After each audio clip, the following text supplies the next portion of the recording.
شیخ الحدیث مولانا زکریا رحمت اللہ علیہ نے فضائل اعمال میں اور حیات الصحابہ میں لکھا ہے کہ روزے کا جو مقصد تھا نا کھانا کم ہو جائے، ہم نے ٹائمنگ بدل لی، کھانا تو پہلے سے زیادہ ہو گیا بھائی، سحری میں حفظ ما تقدم کہ یار 14 گھنٹے بھوکا رہنا ہے تو اتنا کھایا اور کھاتے ہی رہے، اور اذان سے پہلے تک کھاتے رہے، کہ یعنی جو ہم شاید عام دنوں میں 14 گھنٹے میں اتنا نہیں کھاتے جتنا رمضان میں سحری میں کھا لیتے، افطاری تک وہ کھٹی ڈکارے آتی رہتی، اور پھر افطار میں تلافی مافات کہ یہ جو 14 گھنٹے میں بھوکا رہا ہوں اب اس کی کسر پوری کرنے کے لیے افطار سے جو شروع ہوتا ہے وہ بس خوراک کے اونٹ کیا کھائے گا، پھر اگلی سحری تک نان اسٹاپ افطاری میں اتنا کھانا ہے کہ مغرب کی 2 رکعتیں نکل جائے، اور پھر اس کے بعد تھوڑا سا چہل قدمی کی، پان گٹکا منہ میں لیا اور افطاری کو تراویح کسی نے پڑھی کسی نے، اس کے بعد جب جائے تو دسترخوان پوری آب و تاب کے ساتھ پورے جوبن کے ساتھ لگا ہونا چاہیے، اخذ غریبانہ نے منگستڑے بھائی، عورت جو ہے نا وہ رات کو 1-2 بجے سے سحری شروع ہو گئی،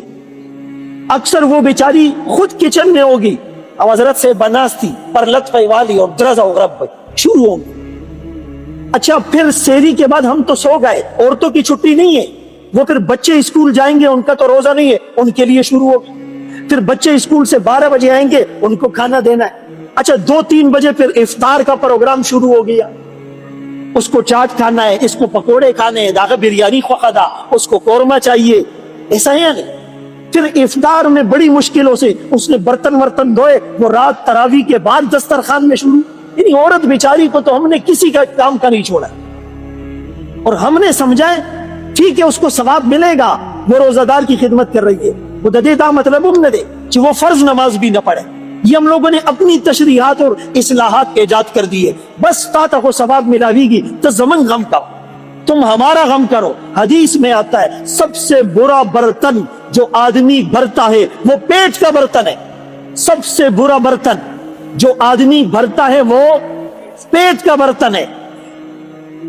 تو اسی لیے رمضان میں ایسی روٹین ہو، میں منع نہیں کر رہا، آپ سحری میں 2-3 اچھی چیزیں کھائیں، اتنا کم بھی نہیں کھاؤ کہ کمر سیدھی نہ ہو، افطاری میں بھی اچھا کھائیں، لیکن عورتوں پر زیادہ بوجھ نہ ہو، اور ان کو عبادت کا ترغیب دو کہ بھائی تم نے تراویح پڑھنی ہے، تم نے سورہ یاسین پڑھنی ہے، تم نے 1 پارہ پڑھنا ہے، تم نے دعا مانگنی ہے،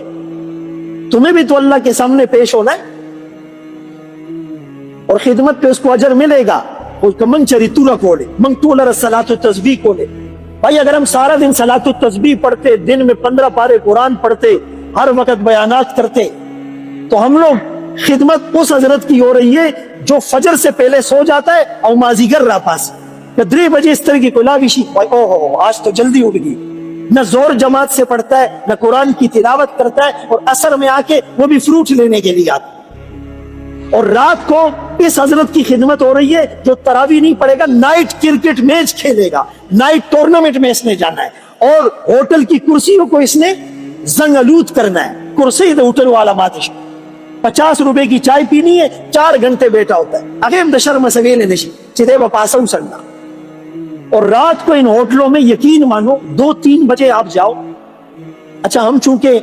بیانات میں اور پروگرامات میں جاتے رمضان میں بھی تو رات کو لیٹ آتے،